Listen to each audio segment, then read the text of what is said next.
Shalom sobat-sobat yang dikasih Tuhan, ada kabar sukacita yang hendak saya sampaikan kepada Anda semuanya. Sobat-sobat yang dikasih Tuhan, tadi malam ketika saya membaca dan merenungkan bacaan-bacaan pada kalender liturgi pada hari ini, saya teringat dengan pengalaman saya sebelum saya memutuskan untuk menjadi seorang imam.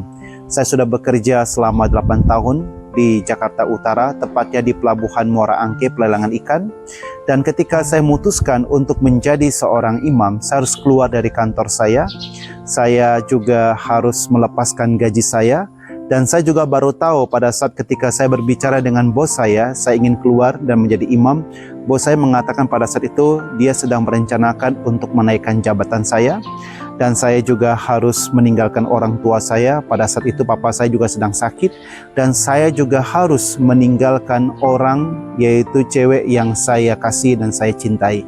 Semua itu saya lakukan demi percaya pada suara yang menuntun saya. Ketika saya berdoa, saya mendengar suara dalam hati saya menuntun saya, yang mengarahkan saya untuk menjadi seorang imam. Saya percaya pada suara itu dan saya rela tinggalkan semua itu demi percaya pada arahan, tuntunan, bimbingan dari suara tersebut.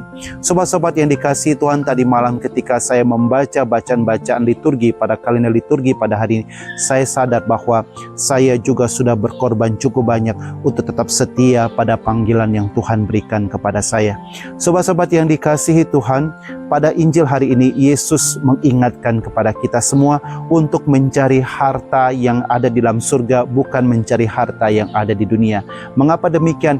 Karena harta di dalam surga itu tidak akan dimakan ngengat, tidak akan dimakan oleh karat, tetapi sedangkan harta di dunia itu bisa dimakan ngengat, bisa dimakan oleh karat. Harta yang ada di surga bukan saja hanya iman kita kepada Kristus Yesus yang sungguh-sungguh menyelamatkan kita, tetapi bukan saja karena perbuatan baik kita, tetapi harta di surga yang kita kumpulkan itu juga bisa dari pengorbanan kita karena setia pada sakramen-sakramen yang telah kita pilih. Anda yang terpanggil menjadi bapak ibu rumah tangga, Anda diminta untuk setia pada sakramen pernikahanmu yang suci. Di dalam kesetiaan itu ada pengorbanan, pasti ada sakit hati, pasti ada kekecewaan, ada juga perjuangan dan air mata. Tetapi ketika kita setia pada sakramen yang kita pilih, misalnya Anda sebagai bapak atau ibu rumah tangga dalam sakramen pernikahan yang suci, ketika Anda setia, disitulah ada pengorbanan dan itulah harta di surga. Dan kami juga para imam diminta untuk setia pada sakramen imamat yang telah kami terima. Dan kami ucapkan juga, kami diminta untuk setia, di dalam kesetiaan itu ada pengorbanan, dan pengorbanan inilah harta yang ada di surga. Sobat-sobat yang dikasihi Tuhan, mari kita sama-sama berjuang untuk tetap setia mengumpulkan harta di surga. Salah satunya adalah pengorbanan melalui kesetiaan kita terhadap sakramen yang kita pilih. Kita sebagai manusia biasa tidak akan pernah mampu untuk tetap setia dan kuat karena kita masih daging, kita lemah, kita butuh kekuatan Tuhan yaitu Roh Kudus.